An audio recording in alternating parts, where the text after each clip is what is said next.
भक्त प्रेमियों, आराध्य जीवन सत्संग में आपका हृदय से स्वागत है। मित्रों, पूरा संसार एक ही दिशा की ओर मुख करके चल रहा है। सद्गुरुदेव कहते हैं, जो पारखी व्यक्ति होते हैं उन्हें अपने मार्ग की परख होती है। वो औरों से विलक्षण भाव के होते हैं।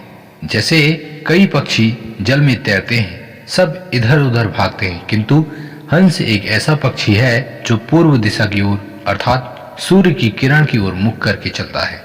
जैसे उसे ज्ञान हो रहा है कि सही मार्ग क्या है, ऐसे ही सद्गुरुदेव ने एक सुंदर साखी कही है कि कबीर पगरा दूर है, कहाँ सोवै सुख चैन, श्वास नगारा कूंच का, बाजत है दिन रैन।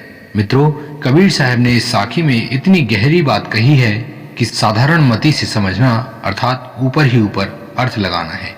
कबीर साहब कहते हैं, कबीर पगरा दूर है। पगरा कहते हैं पथ या मार्ग को। पूरा संसार अज्ञानता के मार्ग में रात्रि समझ के गहरी निद्रा में है। जब कभी इस निद्रा से आंख खुलेगी तो इतने से ही काम नहीं चलेगा। सत्य का मार्ग ही इतना दूर है कि बिना प्रतिज्ञा और हृदय परिवर्तन के उस पथ तक पहुंचना बहुत मुश्किल है। जैसे आपने कभी देखा होगा, हम कभी कहीं जाते हैं तो राह में पूछते हैं, भैया अभी मेन रोड कितनी दूर है। इसका मतलब है अभी हम पक्के मार्ग में नहीं पहुंचे हैं, कोसों दूर मार्ग है। और जब हम मुख्य मार्ग पर पहुंचेंगे तब से हमारी असली यात्रा शुरू होगी।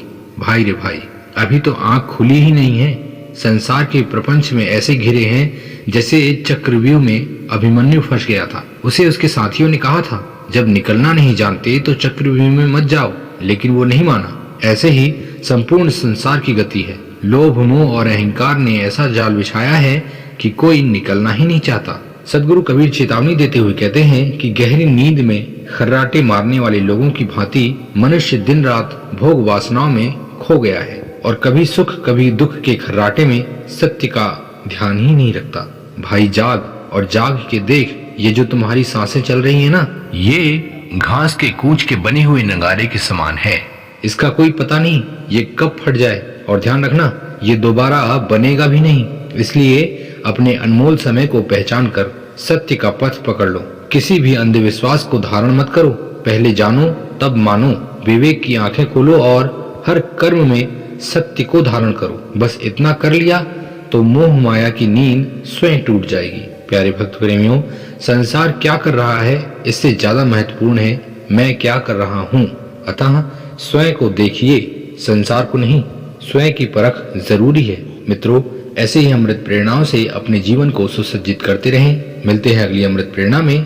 तब तक के लिए नमस्कार, धन्यवाद, जय हिंद, वंदे मातरम।